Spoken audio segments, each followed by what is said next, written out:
Hola, ¿qué tal amigos? ¿Cómo están? Espero que se encuentren súper bien y les agradezco esta nueva oportunidad que me dan y que me brindan para compartirles este nuevo video. Como ya pudieron ver en el título, ya hablaremos de cómo fue este proceso de cuando me detectaron la insuficiencia renal. Así que sin más, comenzamos.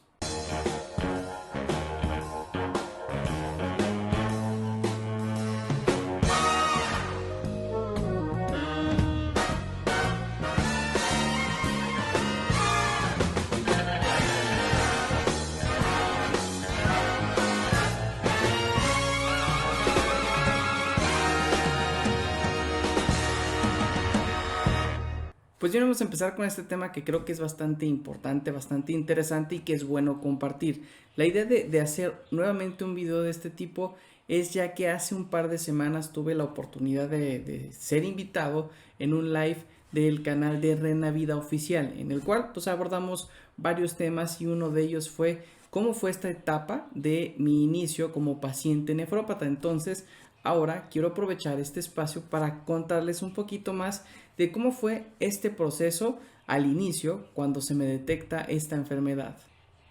Y pues bien, me presento. Para aquellos que no me conozcan o que es la primera vez que por alguna extraña razón están viendo este video y están visitando por primera ocasión mi canal, mi nombre es Arturo Cortés Covarrubias, soy paciente trasplantado, tengo 22 años como paciente nefrópata y 20 como paciente ya viviendo con un trasplante de riñón. Y el día de hoy vamos a hablar de cómo fue esta experiencia de los inicios, cómo fue que se me detecta esta enfermedad.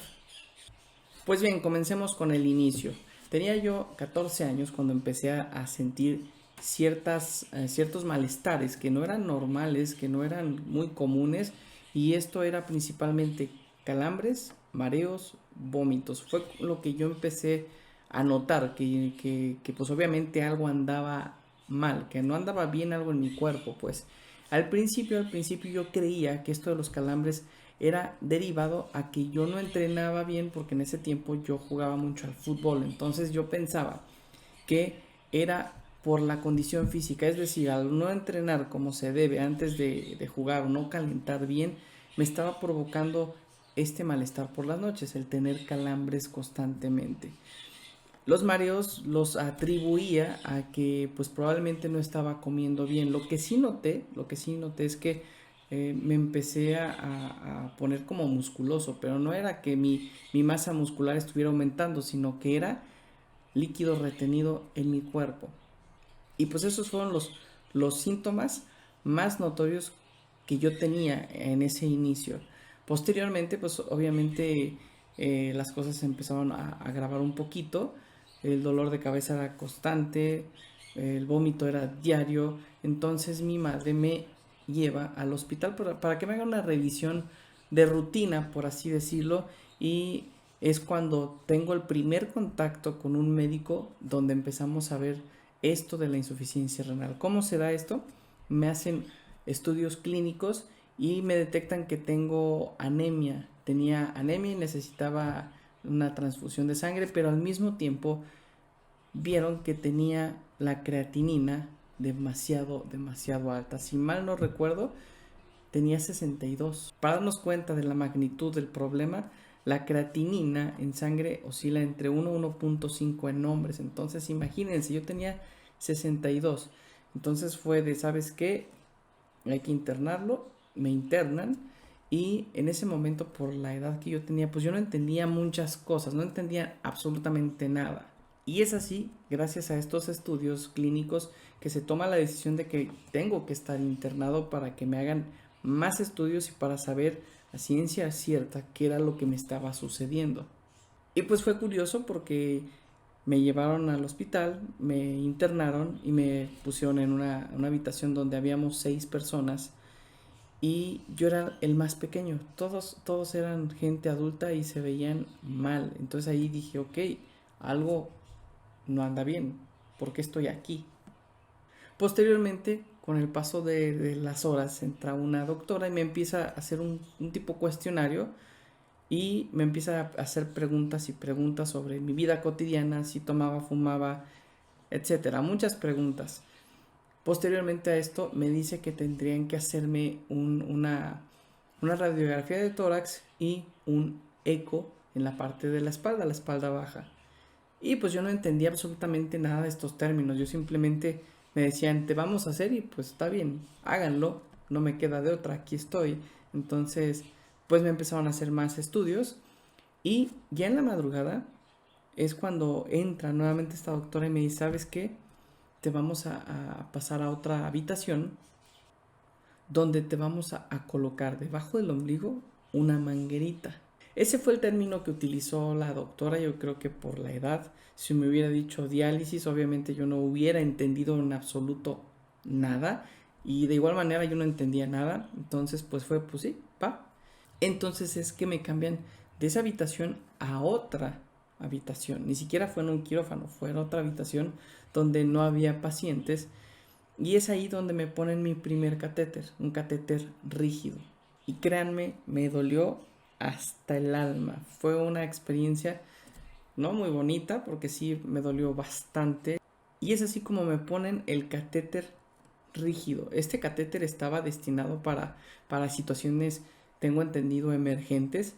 Y pues nada, duré 2, 3 días con este catéter. Y yo no entendía en ese momento bien qué era lo que sucedía. Lo que sí es que tenía muchísimo, muchísimo dolor y, y tenía una sensación de cansancio todo el tiempo. Estaba cansado todo el tiempo, no me sentía bien, el dolor era intenso. Lo que también recuerdo es de que el tiempo que estuve ahí con ese catéter me estuvieron poniendo diálisis entrada por salida. Fue muy constante y fue una sensación extraña porque yo no estaba acostumbrado, obviamente, a este tipo de tratamiento.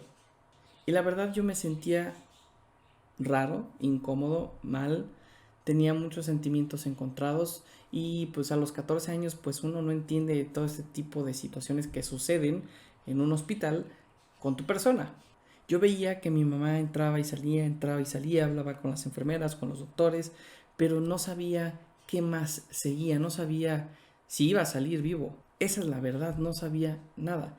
Entonces, llegó un punto donde yo veía que mis papás, los dos, tanto mi madre como mi padre, estaban desesperados porque su entrar y salir era más constante, veía cómo se hablaba con el médico y llegó un punto donde me empecé a preocupar. Me empecé a preocupar porque sabía o algo me decía que algo estaba muy, muy cabrón, muy pinches grave. Entonces, en ese momento, que ya todo está como que más crítico, uno de mis tíos contacta a una doctora nefróloga y va a revisarme como si fuera un familiar. Fue de civil, ni siquiera iba con una bata de médico. Al ver mi estado, lo que hizo fue solicitar mi alta de manera voluntaria. Esto con la finalidad de salir de ese hospital, irme a otro hospital y empezar con un tratamiento, digamos que mucho mejor y que mi atención fuera de mucho mayor calidad. Y es así como salgo del hospital de Soquipan de Zapopan y me voy a un hospital particular. En ese inter sucedieron muchísimas cosas, llegamos al hospital, me quitaron el catéter rígido y me pusieron el catéter común o que el que todos conocemos quienes somos pacientes nefrópatas, el catéter de Tenkov. En ese tiempo de la marca Baxter, porque ahora el que se utiliza es el de Pisa. Entonces ya después de 4 o 5 días que fueron muy intensos, bastante intensos, de ir de un hospital a otro donde me pusieron un catéter rígido, después me lo quitan y me ponen otro catéter, es que me empiezan a explicar qué era lo que yo tenía. Es entonces, hasta este momento, donde la doctora Araceli Cisneros, que en ese tiempo era nefróloga de centro médico del área de pediatría, me empieza a explicar qué era lo que sucedía. Me empezó a decir, ¿sabes qué? Tienes insuficiencia renal crónica, la única forma para que tú estés mejor es que alguien te done un riñón. Cuando menciona esta parte de que necesito para poder seguir viviendo un, un trasplante, pues la verdad es que lo vi como algo imposible. Lo vi como algo imposible, ¿por qué? Porque eso sucedió hace 20 años y hace 20 años no se hablaba tanto de este problema como se habla hoy. Simplemente en ese tiempo no había redes sociales. Y la verdad, hoy en día las redes sociales se han vuelto una herramienta para compartir y para saber que no solamente soy yo el que está padeciendo la insuficiencia renal y que hay más personas que padecen esta enfermedad y que también hay personas que nos pueden dar ese impulso para ver que a pesar de que tenemos una enfermedad podemos salir adelante. Entonces, en ese tiempo, cuando yo tenía 14 años y me dicen, ¿sabes qué? Pues tienes insuficiencia renal crónica y para que puedas seguir viviendo necesitas un trasplante, pues yo pensé que todo esto era imposible. Y evidentemente pensé en la muerte. Y más al saber que en el hospital en el que estaba habían diagnosticado o habían dicho o habían casi afirmado que yo no pasaría 2 noches para que yo muriera. Y bueno, eso queda en la parte anecdótica de lo que viví, porque pues después de esas 2 noches, 3 noches que ellos diagnosticaban o aseguraban que yo pues no iba a durar, pues aquí sigo dando lata. Entonces la idea de poderles compartir esta pequeña fracción de experiencia que yo viví es para decirles que hay que echarle muchas ganas. Sí, es muy complicado en el inicio cuando se nos dice que tenemos una enfermedad crónica y que para poder seguir viviendo necesitamos un trasplante, pues sí, sentimos que el mundo se nos viene abajo, pero hay que tratar de tener fe, tener paciencia y sobre todo y lo más importante, siempre hay que seguir los consejos de nuestro nefrólogo, de nuestra nutrióloga y nada más. ¿Por qué? Porque eso nos va a ayudar a que nuestra calidad de vida, a pesar de que estemos en la parte de la insuficiencia renal, ya sea con diálisis o hemodiálisis, sea mejor o que nuestro proceso de enfermedad no sea tan complicado, vaya. ¿Por qué menciono esto y por qué muchas veces lo reitero tanto? Porque muchas veces, si tenemos un problema, acudimos a nuestros compañeros por medio de las redes sociales para saber qué consejos nos dan. Y eso no está mal, está muy bien que en base a nuestra experiencia podamos compartir, pero cuando se trata de salud y se trata de algo que sea complicado, lo mejor que podemos hacer y que yo les recomiendo es acercarnos a nuestro nefrólogo. Al final de cuentas, para eso está. Y regresando un poquito al tema, los primeros días como paciente nefrópata, créanme que sí son muy complicados y es algo normal. ¿Por qué? Porque todos nuestros hábitos que teníamos se cortan de tajo. Todo lo que veníamos haciendo de una manera normal y cotidiana cambia. Cambia porque ahora nuestro estilo de vida se tiene que adaptar a un tratamiento. Y muchas veces, dependiendo de la gravedad de nuestro problema, es que tendremos que dejar de trabajar o tendremos que dejar de hacer un chorro, un montón, muchísimas cosas. Y el mensaje principal que quiero compartirles con estas pequeñas palabras de cómo fue mi inicio como paciente nefrópata es que tengamos paciencia, que nos acerquemos a nuestro médico, que despejemos todas las dudas que lleguemos a tener en ese momento en relación a nuestra enfermedad, informarnos más sobre esta enfermedad y sobre todo seguir al pie de la letra todas las indicaciones de nuestro médico. Y pues bien amigos, por mi parte fue todo, espero que les haya gustado el video, no dejen de compartirlo y de darle like, pero sobre todo y lo más importante, como siempre, suscríbanse al canal, no olvides activar la campanita de notificaciones y nos vemos muy pronto, seguramente así será, en un video nuevo.